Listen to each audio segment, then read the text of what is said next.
Right. So, good morning, Dean. Good morning. Thanks for having me. We're going to talk a little bit about salary negotiations and the gender pay gap, which some of you may already have experienced. I certainly have, and I can talk about that later. And also specifically how to go about negotiating. So, Dean, let's start with that. Tell us a little bit about the research first and what it says about women in negotiating, specifically about salaries and raise negotiations. Well, thank you for being here, first of all. We really appreciate your time. She is an award-winning reporter, so we're very excited to have you today.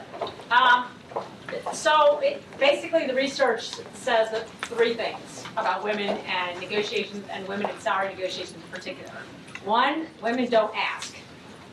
Two, women don't ask for much as men. And three, women are not persistent when they do ask. So that's kind of the background. And there's a lot of research on this. And I can also just say from having worked with a lot of people one-on-one on salary negotiations, which is one of my passion areas, if anybody at any time needs some help, just let me know. Unless it's against me. The audience. But really, those are the three factors, is that women often do not even ask. You know what they do? A lot of times, if they're interested in a raise, they just actually leave the company. And you find out afterwards, and they say, well, I just didn't even want to bring it up, so I just left. And yet, when you ask the managers, a lot of them would have said, I would have probably done something about it, but she never even came and asked me, so I didn't know. And then asking for as much, there's a lot of research that when women do ask, relative to men, they think about themselves as, I should just be comparable to the typical person, whereas men think they should make more. And so that's an issue. And then in terms of persistence, women just are not very persistent. And by that, I mean they'll ask, and they'll ask one time. If they do ask at all, the person will say, no, I don't think so. And they'll be like, oh, okay. So I call it kind of the pushback twice. That's going to be a book someday I'll write. Just at least go back and ask the second time. And just to let you know that, I just want to give you a little bit of stats on that real quick. People know this about women. So the research shows that what they do is they actually take a harder stance against women because they know that women are not going to negotiate. And that they expect women to concede faster. They expect that, looking through, make sure you know, they expect that they put up much higher targets against women because they know that women are not going to, really push very hard for things. And this is not just in salary negotiations, but it's in every single day negotiations, from the car dealership to pretty much everything. So those are the three basic findings. Okay. Now, why is it so important that we negotiate compensation for our jobs and, I guess, in other areas? But tell us the whys. Yeah, so I mean, I think most of us think, well, it's just like common sense that you should negotiate. But actually, there's a lot of good reasons. First, if you think about your salary, I was just talking to somebody the other day about their job negotiation, and I said, we'll start with the salary first, and then work on the other factors. Okay, don't view it as a bundle. But why is it important? Is because everything else in your job is based on that salary. So when you get a performance increase, it's always a percentage. I mean, wouldn't it be great if it was just a dollar amount? Okay, you got $1,500, $5,000. It's always a percent. And so whatever your salary was initially, then it's a percent of that. So you get 2% raise or 3% raise. So if your salary's not that high to start with, then that's going to be problematic. There's also research as related to women's health. So once again, salary is a reflection of your personal self-worth. And a lot of times that really impacts people. So if their salary is lower, they have the sense that they're not doing as well. It's actually related to depression, to their mental state. So not only is it related to all your future performance increases, as well as bonuses, but also this whole health side. And I also would tell you something which is kind of strange, but true based on the research, that people look at your salary and then they figure that if your salary is more, then you're probably actually worth more to the company. And I know that's so bizarre, but they will look at two people and say the one that's making $150,000 versus $100. Well, the one who's making $150,000 must be actually a better performer, and so let's continue to pay that person more. And that's just throughout the nation, that's how people think. I'm a Louis Vuitton bag. She's Michael Kors. So right? Which one is better today? So I have an example of that actually.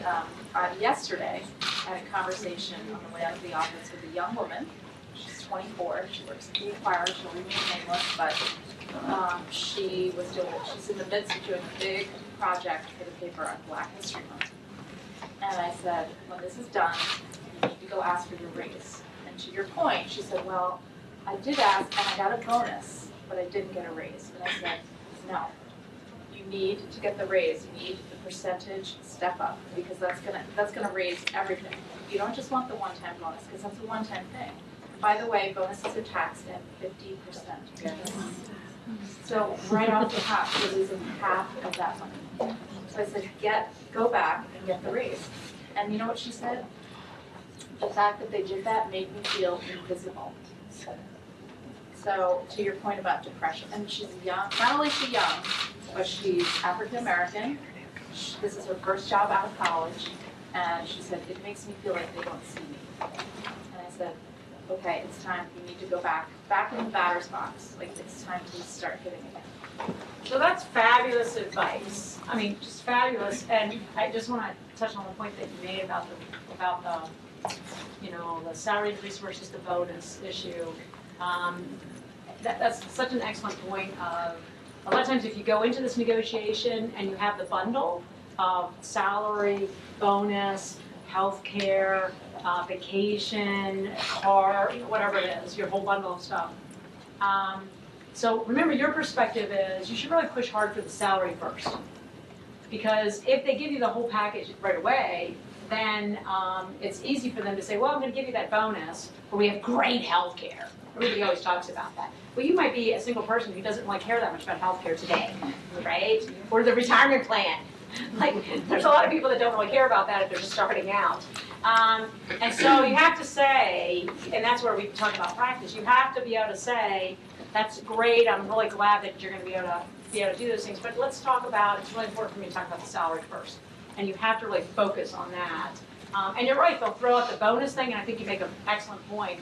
Bonus is a one-time thing, and it's not that increase. So the next year, remember, the performance increase is based on the base salary. So that's why that's so important. So next, we're going to talk about the gender pay gap. Now, if you think it will go away, and how will it go away? So there's a great book written by Murphy in 2005, I think, yeah. And it talks about the pay gap. And how many people in here think the pay gap will go away in the next 10 years? Raise your hand high. The next 10 years. Anybody think it's going to happen faster? No one. Anybody think it's going to happen in the next 20 years? Okay. So the researchers who actually studied this said it won't happen in the next 50 to 100 years. And right now, so now if you weren't depressed from the last session, you will be right now. I mean, that was supposed to be, right, we're learning things to be informed. But yeah, I mean, so the research actually shows the pay gap will not go away in the next 50 to 100 years. We talk about the 70 cents on the dollar issue. It really depends. I think the research shows that working mothers, it's like 60 cents compared to working fathers. But it's not going to go away, and yet a lot of young people today think, well, we'll take care of it, and it'll go away by the time, sorry, daughter, it's not going to go away unless every person in here does something about it, right? It's really important because there's such a gap. And there's a gap when women start out. There's a gap at every single career stage. And it all really is influenced by when you first go out, right? And then if you take time off and you come back, but at the mid-career stage. So we have to have serious, it's not just about negotiating. It's not that the pressure should all be on us. Organizations need to change. Right? And I think that's always the problem is we say we have to do everything. Yes, we do have to do some things, but organizations obviously have to change as well in terms of, what are they doing and looking at these kinds of issues. But it's going to take a lot of work for this pay gap to actually change. So we're going to give you guys some concrete tips. How you offer women to protect their value in negotiations. Maybe things that you've done and some other, if you could run down a list of some concrete things that we can all do. Okay, so I have, I told you already, so I have like 12 tips. So you ready? Okay. So the first one is to prepare. So I'm just going to ask this question. How many of you prepared before a job negotiation? At some point in your life, maybe some job. Okay. So, I know probably the first job I had out as a fresh PhD person, I did a little bit of research, but I can't say I was quite as savvy on negotiations as I hope I am now. And the market, and I said, that sounds pretty good with the market. I did do some due diligence, but I think that you have to do a lot of preparation. And this is for men or women. I mean, anybody. You have to do a lot of preparation. So what does that mean? That means you have to go to the right kind of websites. There's a lot of great websites. I was going to say, I use themuse.com. Okay. What is it? It's called Muse, themuse.com, and also payraise.com. Yep, payraise.com, payscale.com, careerbuilder.com, salary.com. There's a lot of sources. Now, the only downside is, sometimes with them, you'll say, should I look at this job? And then they'll give you this range, like, oh, you could be making between 50 and 100,000. And you're like, okay, that's really wide. So for our students, you can, from our career office, you find out what are the typical salaries in different disciplines. What do we pay based on leaving? And since we have close to a 99% placement rate, we know people get jobs here, right? Awesome jobs.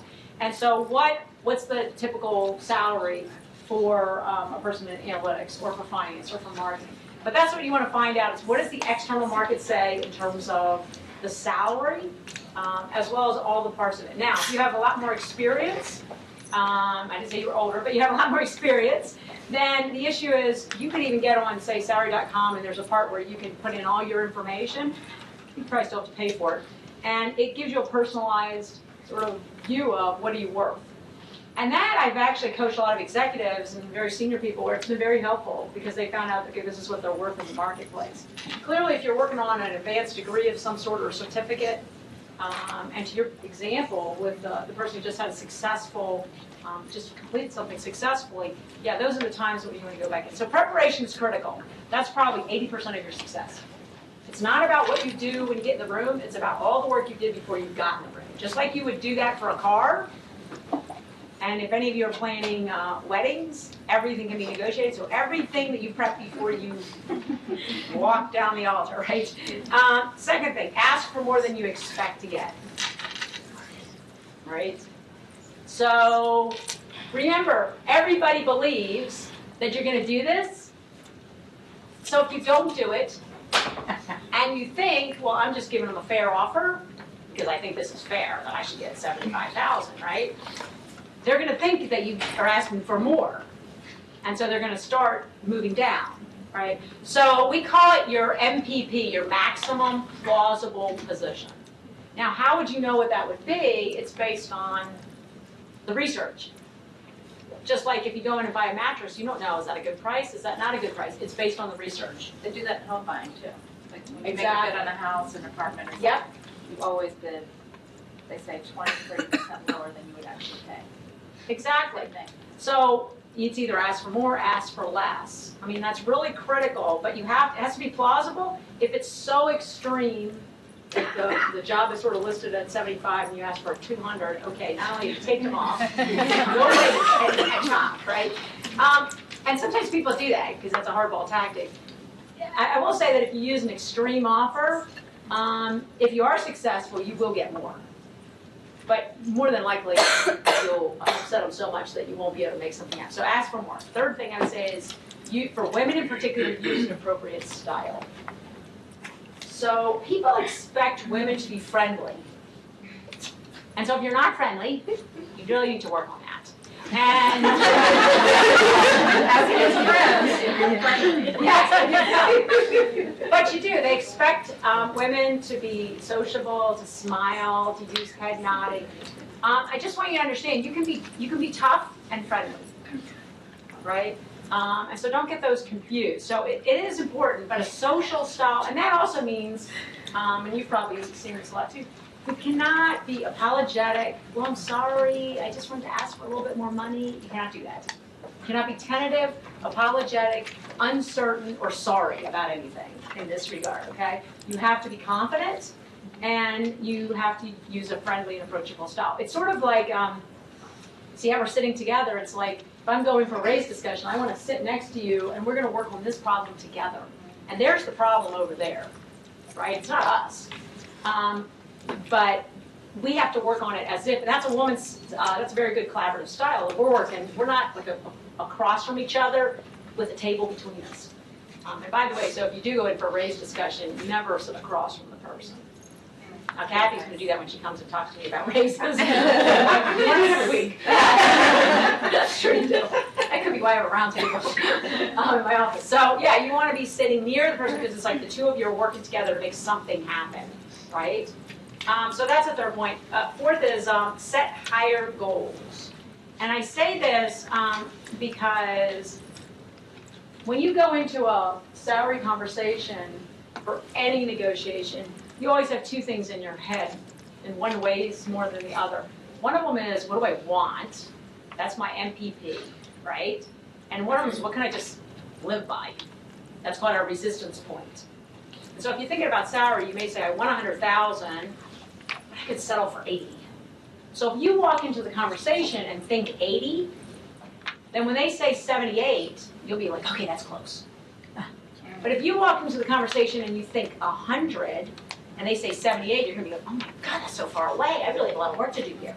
So you want to set those higher targets and keep them in your head. Do not walk in thinking of your resistance point. A lot of women do this. Does that make sense? So a couple other things, and I know we want to make sure that you have some other things to bring up and we ask questions or take questions. Consider relationship and issue goals. So relationship and issue goals. So I think sometimes women over-identify with the other party.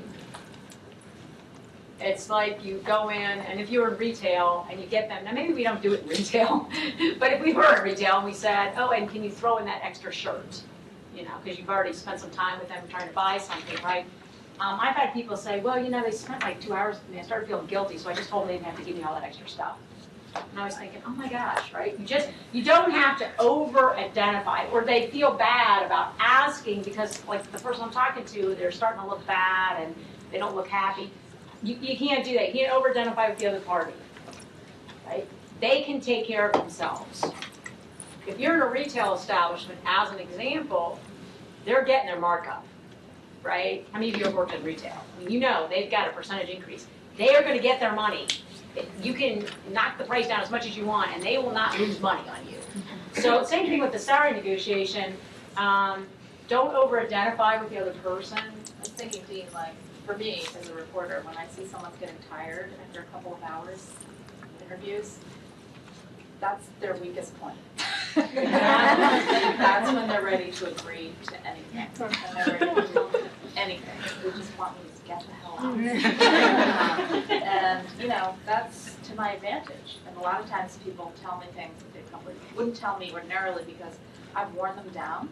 And they're beat. They're just like, ugh, when is she going to leave? So I get that kind of, as we're walking out the door, I hear the thing that I want. So, to your point. So that is an excellent point. That's actually one of 12. And that is watch the last minute, because she's a pro at this, you can tell, right? And so that's really clever. If you have been in a negotiation with somebody for some period of time, right, then generally most of the, I'd say, action, real stuff happens in the last couple minutes. It doesn't matter if it's an hour, 2 hours, 5 hours, 4 days, it doesn't matter.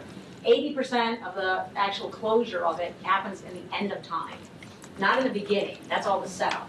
And so what you have to do is, so let's say you're the person meeting with Erin here, is you have to stay firm at the end, right? And maybe you take a break because you say, okay, let me just come back. I'm going to use the restroom. Nobody ever says you can't use the restroom, right? It's always a good way to get out of something. Let's go to the restroom, I'll be right back, right? And it gives you time to just pause. And so that's important. But also to the other side of this is, if you're the one, remember, people get tired at the end. So that's when you can also get additional things out of people. And another example of that is, think about when you're in a store and you're checking out, and as the cash register, and they always say to you, oh, and did you want that other warranty? It's $59.99. Why? Because you're already done and you're vulnerable at that moment. Or at the car dealership when they take you into the other room, you know, because you've already done everything. And now they take you into the other, they are like pros, by the way, of hardball tactics. So they take you in the other room, and it's that they've already done everything, so they'll just agree because they're exhausted. So that's when I would suggest to you, take a break because you're tired. Or try to ask them for things at that point in time. I want to go back to relationships and issue for just a minute. There's an expression about be soft on the person and hard on the problem. Okay? So that means I can have a great relationship with you, but we're going to really tackle that problem. And if that problem is my raise or salary negotiation, then the reason I'm pointing here is because it's always good physically to put your problem here or on a flip chart or something. Because then it's not us. We're like best buds. But the problem's here. So I'm going to tough on that problem, but we're going to have a great relationship. And that's where women, if we can be nice in the conversation, we can still be soft-spoken. I mean, we don't have to be, you know, these bears, right? We can be really nice in the conversation, but we're still addressing the problem over here. And just think about the last time you got a car when they write down the dollar amount and they slide it across the table. I always find that interesting. You know, because like they could just tell you, but they don't, because they want to divorce themselves from the number. And so they want the number to be, here's the problem, that you and I were really close. And so that's what we have to think about. So you want to maintain the relationship, if it's a raise negotiation in particular, right? But you want to be tough on the problem. So I can continue on. Or? I was going to say, I mean, I could talk a little bit about my own salary negotiations. If anyone doesn't leave this room, obviously, but I too have had this, because you have to work with people after you have the salary negotiations. Yeah. Like, you've got to face them day after day. So in my case, I found out kind of by accident that a guy who had been hired about the same time as me was making 20% more. We had the same CV, same experience. I'd written 2 books, he had not. So I went to my boss and I said, I'm so glad I finished that big story yesterday, aren't you? Yes, he was so relieved. And I said, I was shocked to learn that so-and-so is making 20% more than me. Did you know how we could go about fixing that? And he turned white as a sheet and looked like I was about to sue him. But we're buddies. So I said, yeah, I know that's got to be either a mistake or an accident, so at some point can we sit down and talk about it? So he avoided me for a little while. And then, so what did he actually say right then? He said, oh, that's really distressing. I can see why that's upsetting to you. That's pretty response on his part. Yeah, he was like backpedaling furiously. So, and then he said, let me look into it. So he came back to me within an hour and said, well, there were some special circumstances under his hiring. So, and like he had moved here from Japan for some cockamamie reason. He said, so we're going to get you guys very close. And I said, okay, well, that'll do for now. So I'm now like within 5%. It's not equitable. And I said, we'll talk about it some more after I get my raise. So I got my raise. And now, since then, he has come to me and said, listen, this is the way the company works. I'm telling you this as a friend. I'm not as your boss. He said, go out and get another offer. and come back to the company and tell me that you got another offer, and either they're gonna match it, or you're gonna get another offer at another great company. So that's where we are right now. So a lot of interesting things. First, we got to give her some applause for doing it. Because rather than leave, she had the guts to do that, which is so uncomfortable. Which I would say is also one of our tips is practice. Salary and raise negotiations are so uncomfortable for people. Why? Because it's about you. Right? Whereas everything else, and by the way, women, the research shows women are fantastic at negotiating for other people. Fantastic. They will negotiate for their kids, for their siblings, for their parents, for anybody else, their employees. Oh my gosh, they're incredible at negotiating for their employees, more so than themselves. So, you know, Tell me what I did right and what I should have done differently. Yeah, so first off, she went there, so that was good.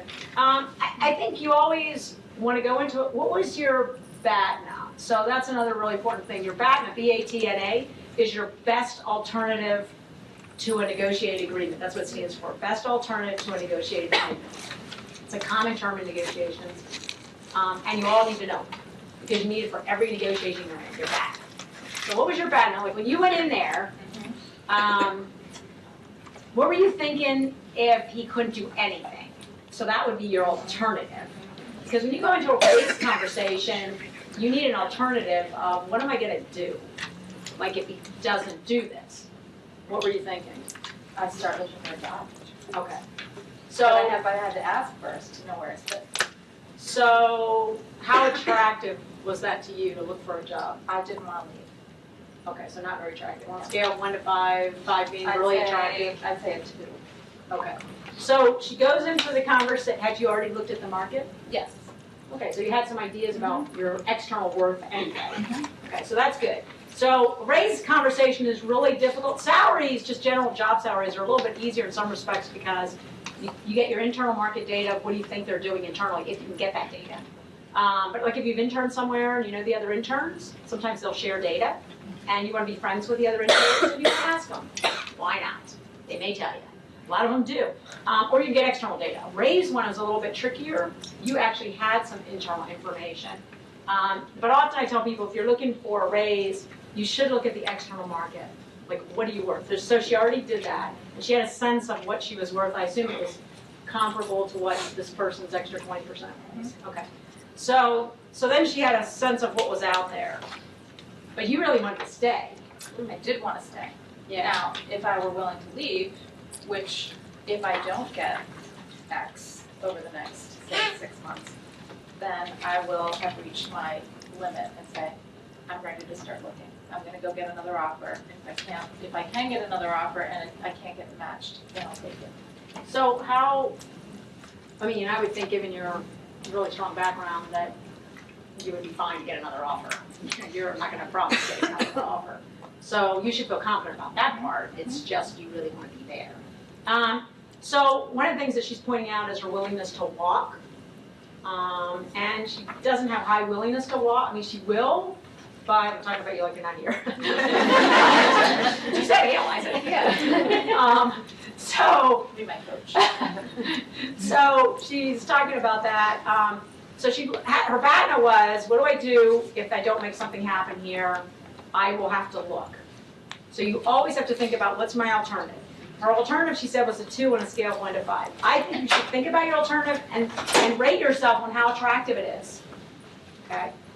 And if it's not very attractive to you, then you know you're probably just going to give in because you don't feel really good about the external, you know, what else you could do. Now, on the other hand, if you really thought about it, you know that you're very, very marketable. And as a result, you should feel good about the external market. But you always have to go out there and do the research and really, so the advice that the person gave you, your supervisor, unfortunately, it's sad, but that is the advice you often get, is you need to go out, get another offer, and then come back and show it to us because that's how our company works in order to give you what you're worth. I think that's sad, but that's how a lot of organizations work. Academia is the same, unfortunately. And so that means you go out there, and frankly, when you go out there, there's a risk for us of losing you. And so as a manager, that's actually a really bad strategy on our part, but as, we obviously do some things that aren't the best ways to do it. But, I think, you talked about your bad, and you talked about your willingness to walk. Being able to walk away is another one of my tips. If you can't walk away from something, like you have to be there, or I often remember this example of this couple that went to look for dogs. They were looking for purebred dogs. And as soon as they walked there, one of them, I forget which one it was, when they told me the story, said, "Oh, I love that dog." Okay, as soon as you do that, that's over, right? Because you can't walk. And they know you can't walk. Because one of you is like, this is why my daughter was like a huge help when we went car shopping years ago. And I said, this is your job. Your job is to say you hate everything. And she was awesome. Every car we saw, she said, I really don't like that car. She was great. Husband, he needs some coaching. But until she saw the car with the TVs in it. She was much younger then, and she's like, I like that car. And I was like, oh, we really don't want the TVs. And this is why we don't like TVs. We had to back them. But so willingness to walk is really important. So I think you did a lot of great things there. Now, what she needs to do next is do what she's going to do, which is she's going to be persistent. You can tell, right? Most people would just quit right here and say, okay, I got close to it. It's good enough. Not going to worry about it. And even those in the audience are like, oh, yeah, I'm going back. But let's make sure you do. Because if you do not, it sounds like he's a pretty good guy because he actually got back to you in an hour. There are a lot of managers who would just force you to come back to them. And you're so uncomfortable going back the second time because it took sleepless nights to get there the first time. So you have to be firm and go back the second time and be persistent and hold their feet to the fire and have an external, like what's the market look like? I also did a lot of practicing with my colleagues, and I would say, how did you ask for a raise? What kind of conversation did you have? How did it go? What did you ask for? I did a lot of, asking just people, tell me what it was like, and who did you deal with, and who were you negotiating with? Because, I just wanted to get a sense of, how far I should push, how many times I would have to go back. We also have a sort of internal guild that accounts for some, if you're in a union or anything like that. Okay. They'll get you an X%, cost of living adjustment every year, but that's not what I wanted. Right. I wanted a big step up and to be getting exactly what my coworker was getting. So, and that is only through negotiation. And so you mentioned another great point, Erin, which is practicing. That is a key strategy. The reason practice is so important is because practice builds confidence. And confidence leads to success in negotiation. You cannot negotiate successfully without confidence. And you can't be confident unless you practice. It's no different than going and speaking in front of a group or anything. You don't go in cold. Most people don't. They practice. And so think about all the talks so many of you have given, or papers, or anything. You practice. And so this is, I think that's fabulous advice. Practice with a variety of people. And don't practice with people who are too easy. There's a great little clip of a video. It's called Defending Your Life. It's pretty old. I think it's Al Brooks. But it's, and Meryl Streep's in there, but she's not this part. And it's about this guy that's got just one of the little clips in there, maybe a minute or two, about him. You can YouTube it and you'll see it's Defending Your Life. And do the salary negotiation part. And he's practicing with his wife. And his wife is so easy. He's like, practice with me. And so she's like, sure, I'll give you another $5,000. Okay, I'll give you another $5,000. And then he goes in, and it doesn't quite work out that way. You have to watch the clip and see. But it's that notion of you can't practice with somebody that's super easy because that's not how they're going to be. So, okay, we should make sure take some other. Yeah, I'll offer tips if I see that we've missed some stuff. Yes, let's take some questions. So my name is Jessica Sant. So one of the things that was interesting about what you were just mentioning is that if you go into a negotiation and I'm sure this is not what you did, But if you went into negotiation and said, hey, I need a raise because so-and-so makes this much, if that is your number one reason as to why, in your opening argument as to why you need a raise, like I've had one of my employees come and say to me, I need a raise because I've been here for 10 years. Like that, so you've talked a lot about how to approach it, but like, what do you say?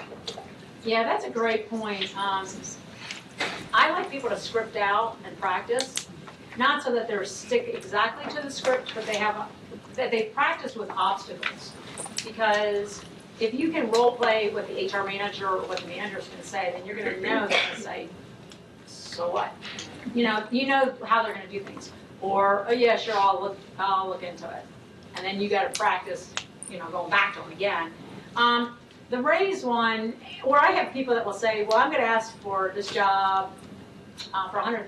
And I'm like, okay, tell me why. Well, because I've always wanted a six-figure salary. That is not rationale. So you have to have, rationale for whatever.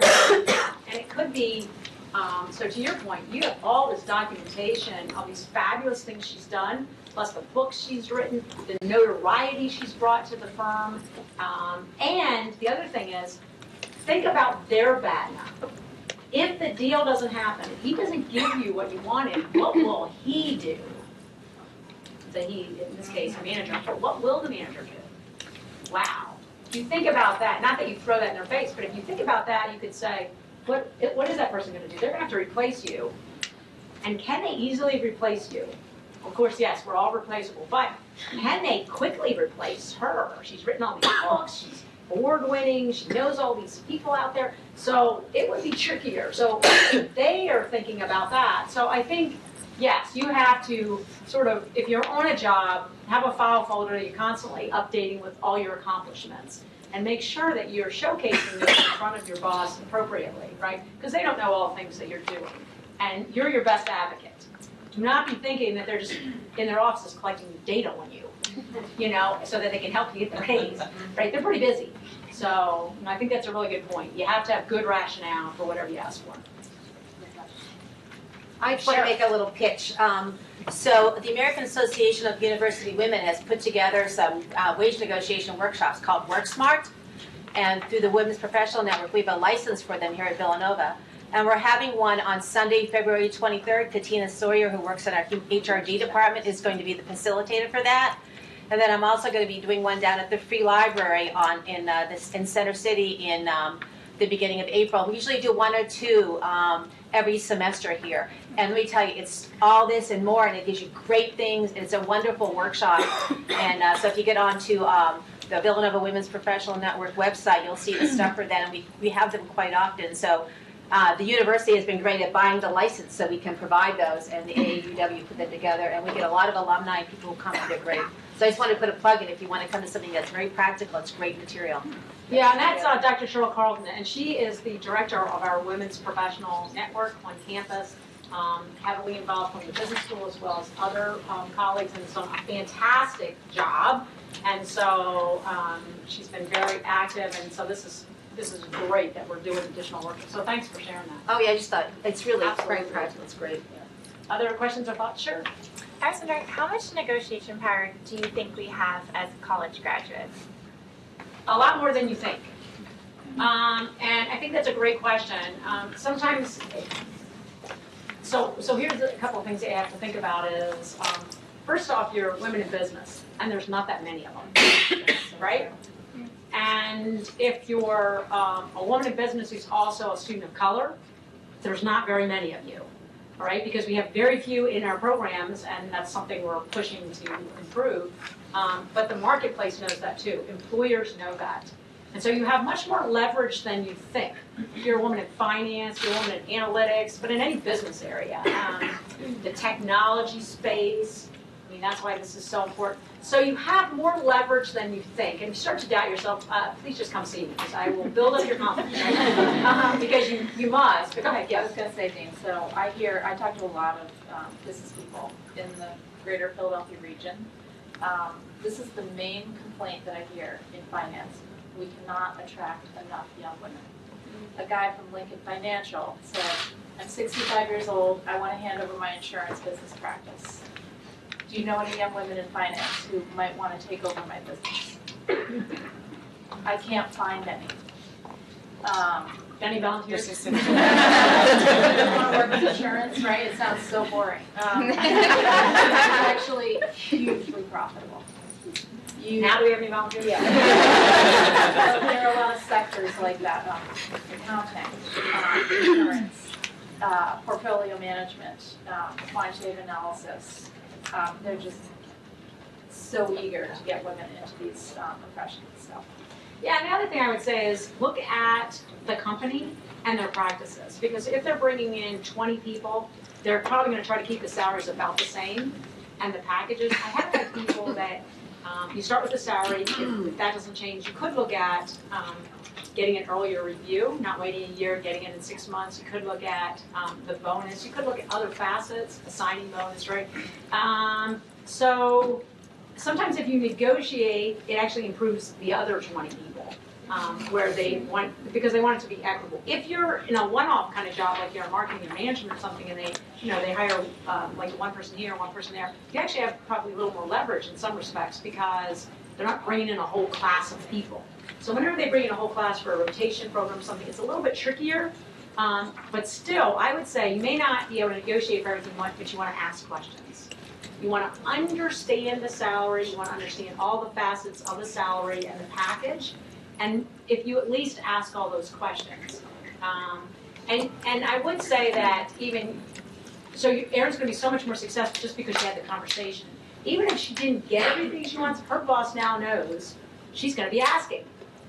And so I know I personally was in a situation where I didn't get everything I wanted, but I came in with all these spreadsheets and everything, and I mean, that carried a lot of halo.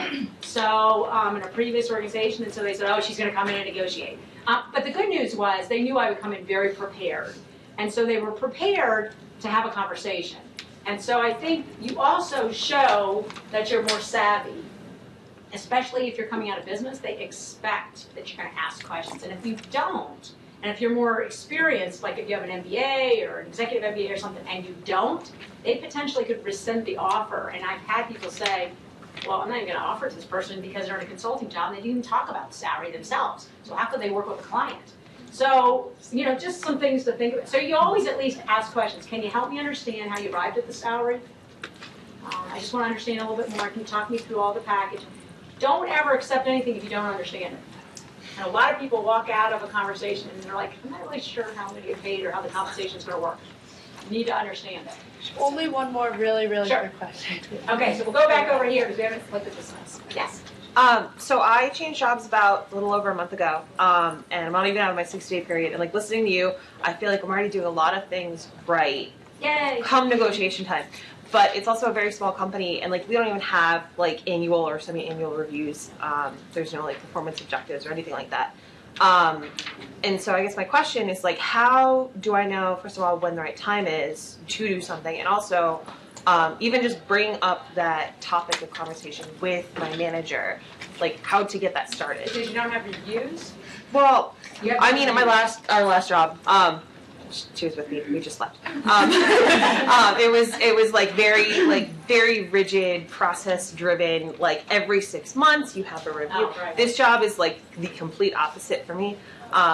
So I like at the old job, it was okay. We talk about this at that review time. Right, that's a good question. Do you guys have standard reviews? We do. We have them once a year. And I think you could ask for that. And just say, well, at my old job, we have this, and this is what I would like.